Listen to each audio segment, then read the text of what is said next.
Hello, and thank you for joining me in another fabulous installment of ARFCOM News. This week, I'll swim against the flow with my take on the Albuquerque shooting, chat about CHAZ, and tell you why Sig Sauer is going out of business. But first, a word from our sponsor, TNVC.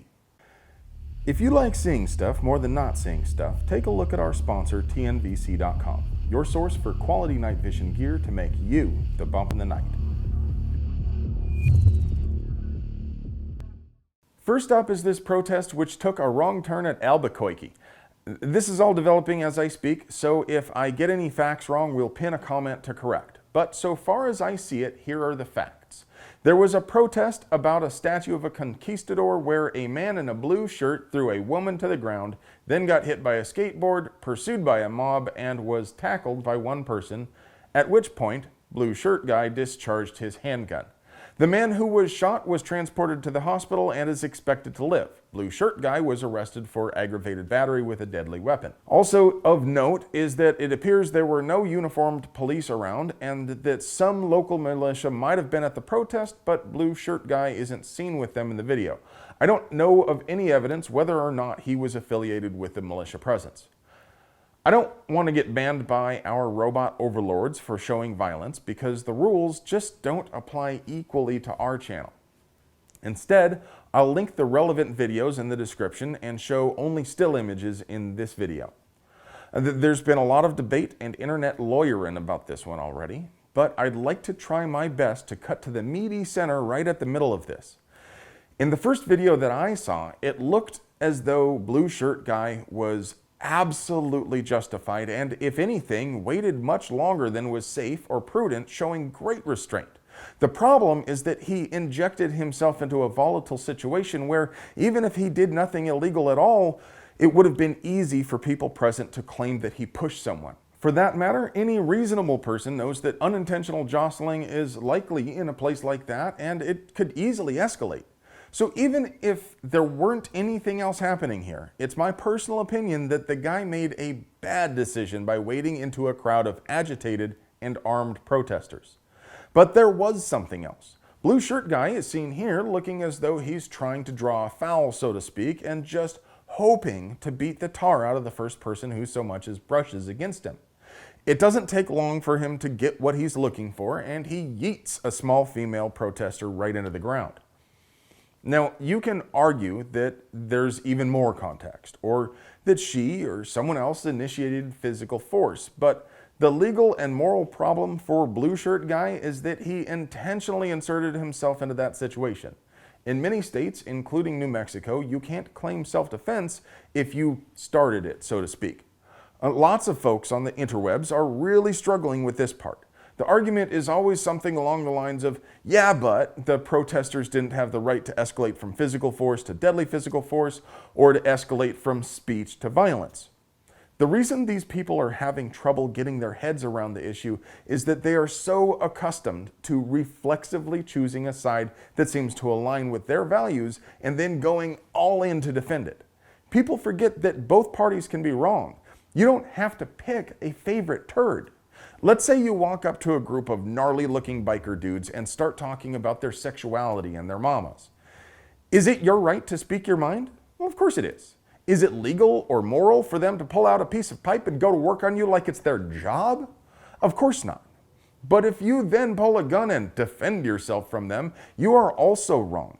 And if that wasn't the case, if it were legal to pick a fight, then defend yourself, that would be a fantastically easy way to go around whacking anybody you didn't like. Legality aside, it's immoral to pick a fight and then pull a gun. If you carry a gun, I believe you have a moral responsibility to avoid situations that might require you to use it. A jury will decide, but from where I'm standing, it looks as though this guy picked a fight. And to be frank, that's not a great look for the 2A movement. I don't believe we should be circling the wagons around this guy. At least not unless and until evidence shows him to have acted in a moral and legally justified manner. Moving on, here's another one from the I Am Jack's complete lack of surprise files. California be tyranting pretty hard by predictably sending cops to search people's homes after they fail Californistan's new background check for ammo purchases. You'll remember we reported a while back about how the law was blocked by an injunction from U.S. District Court, but then reinstated by a stay from the Ninth Circuit Court. So, while these background checks are producing a 16% failure rate, Californian police agencies are using them to obtain warrants and invade homes looking for evidence. They predictably congratulate themselves on finding guns, ammo, and in some cases drugs, but the basis for these raids isn't a crime in the sense of malum in se, where a person harms another person and becomes the subject of an investigation. These raids are the result of someone trying to buy a box of ammo and being denied, possibly erroneously, in a process that shouldn't even exist. They're putting lives in danger by forcing entry on unsuspecting citizens who may not have even broken any law. What happens to the convictions sprouting from this poisonous tree when Prop 63 is inevitably ruled to be unconstitutional? Will the taxpayers be on the hook for that bill? California Attorney General Xavier Becerra isn't sympathetic, but it's important that he understands these Gestapo tactics could cost him re-election, so please pause this video and call 916-210-6276 and tell him to stop these illegal raids. Next up is what's not up. Again, the United States Supreme Court has finally refused to grant certiorari on any of the pending 2A cases in this session at all. On Monday morning, the Supremes released an order which denied all 10 of the pending 2A cases before the court, with Justice Thomas, joined by Kavanaugh, issuing a dissent in Rogers versus Grewal. In his dissent, Justice Thomas wrote, "The text of the Second Amendment protects the right of the people to keep and bear arms. We have stated that this fundamental right is necessary to our system of ordered liberty. Yet, in several jurisdictions throughout the country, law-abiding citizens have been barred from exercising the fundamental right to bear arms because they cannot show they have a justifiable need or good reason for doing so.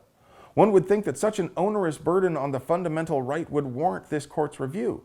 The court would almost certainly review the constitutionality of a law requiring citizens to establish a justifiable need before exercising their free speech rights.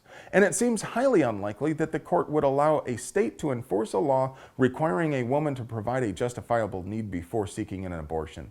But today, faced with a petition challenging just such a restriction on citizens' Second Amendment rights, the court simply looks the other way. Many outlets report this as a blow to Second Amendment advocates, but is it? It takes 4 votes to grant cert, and there are 4 pro-2A justices on the court. So why aren't we seeing these cases before the court? It's likely that Roberts is giving the other justices pause due to fears that he may vote to gut Heller and McDonald. If that turned out to be the case, it wouldn't be favorable to see these cases get granted cert. There's a lot of speculation about how and why and whether it would even be good for us if any of these cases had been heard, but it's difficult to delve deeply into the specifics without also talking party politics, and that's something we tend to avoid. Here at the ARFCOM Propaganda Office, we are all about the politics of the right to bear arms, but we are not interested in discussing any other issues or taking sides in tribalist fights.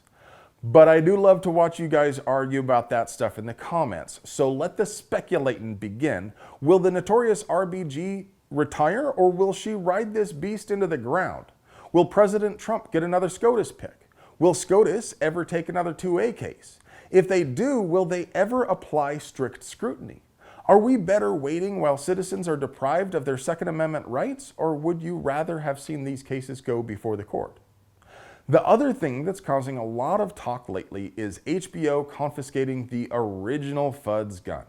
I know that many of you are quite upset about what happens to a cartoon character in some crappy remake, but I'm honestly having a hard time getting worked up about it. Looney Tunes was only funny a half a century ago, and I haven't watched an HBO series since Dream On. I wouldn't even know about this most recent incarnation if it weren't for HBO canceling Elmer's gun, which makes me wonder if that's not the reason they did it in the first place. So, if you want to participate in HBO's free marketing campaign, by all means keep whining on the socials about what they do with their own intellectual property. I don't know, I'm not telling you not to talk about it, because here I am doing the same. But I feel manipulated, and I feel like it's far less important than other issues, like whether it's a good idea to hand out a fighting rifle to some kid you just met on the street.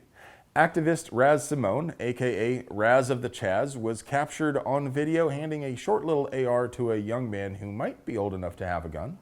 Maybe. I have no idea whether the guy in the video is over the age of 18 or if he can pass a background check, but in the state of Washington, what we just saw is like super illegal. Don't get me wrong, I wish I was privileged enough to pull an AR out of the trunk of my Tesla and hand it over to some stranger like it ain't no thing. And I believe all people have a right to be armed. And yes, I believe Washington's law banning private transfers is nonsense. Duh. But I do believe that certain things should be for grown-ups, and I think it's a stupendously terrible idea to give a gun to someone you don't know. You can hear Raz tell the boy to take the clip out and put it back in. Not sure why, except to confirm that there's ammo in the magazine, I guess. Because if you want to clear an AR or any other self-loading firearm, the way you do that is to point it in a safe direction, remove the ammunition source, leave it out, and then pull the bolt or slide back far enough to clearly observe the chamber. It's also not a bad idea to develop the habit of putting a bugger picker in there too, so that you don't get complacent in dim conditions and miss a loaded chamber. In any case, the kid then waves the gun around and fumbles with it, trying to find the mag release. Again, I am not in any way implying that I don't believe in the right of this person to be armed, assuming he is an adult. But the right thing to do would have been to take him aside and teach him, not just chuck a gun at him and wish him good luck. Bye-bye, boys. Have fun storming the castle. Still, if he's handing out heaters, maybe I ought to follow him around and see if he throws a little sunshine my way. Have you ever thought, gee willikers, there just aren't enough niche and boutique cartridges out there. I hope somebody invents a new one again this year. Then you're in luck. Hornady has announced a new cartridge for the AR-15 platform called the 6mm ARC. ARC stands for Advanced Rifle Cartridge. The idea here was to design something with the weight and size benefits of the AR-15, but with the ballistics and terminal performance of 7.62 NATO. I know that sounds awfully familiar. The round is supposed to have significantly less drop and wind deflection than 5.56 and be accurate at longer distances, up to and beyond 1,000 yards. Magazines will hold 25 rounds, and ARs chambered in the new cartridge are expected to be about 30% lighter than a comparable AR-10 and 308 and will make use of a 6.5 Grendel bolt. I'm sure the comment section will be in unified harmony about how everyone should simply do whatever makes themselves happy, and we should respect each other regardless of our differences. And I know with utter certainty that not a single one of you will resort to name-calling when you find that someone disagrees with you about this new cartridge, whether it's a good idea or not. Sig Sauer is going out of business, and not in the perpetual carpet sale kind of way either. They're actually going out of business in Germany. Relax fanboys, the American and Swiss companies by the same name are not going anywhere, but the separate German company has been hemorrhaging money for decades, largely as a result of ever more draconian infringements on the rights of Germans to arm themselves. I know, it's difficult to imagine a totalitarian state in Germany. But stricter gun laws have stifled sales, and a scandal involving German SIGs that were resold to Colombia in violation of German law led to criminal convictions for some managers in the German company. 125 employees will be dismissed. Well, friends, that's all I have for you today. If you like seeing stuff more than not seeing stuff, and you want to help us keep doing this thing, check out our sponsor, TNVC.com, your source for the gear you need to make you the bump in the night. As an extra special thank you for making it to the end of this video, the first person to post the 4 rules of firearm safety gets your choice of t-shirt from our Teespring store.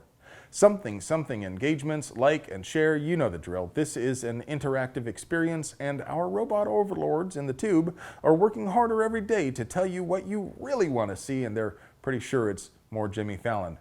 The only way you get to see any gun videos in your feed is if you engage with them. So tell me how handsome I am down there in the doobly-doo. I love you.